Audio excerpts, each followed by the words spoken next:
Aziz dostlar, kardeşler, Murov'un 5 pavarotun ayağındayıq.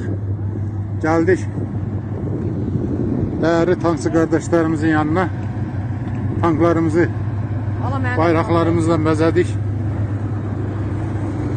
Kəlbəcərə bu gece yola düşecek tanklarımız hazır vəziyyətdədir ve Azər kardeşimizin Bakıdan gönderdiği bayraklar bu texnikamızın üzerinde inşallah Kəlbəcərə doğru ilerleyecek.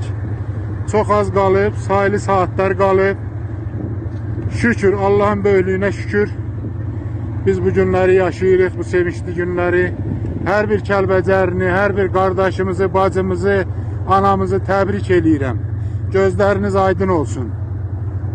Bilgide olanlar bu texnikanı sürüp düz isti suya çatmalıdırlar sabah. Və belə oğlanların sayesinde biz torpaqlarımıza qayıdırıq.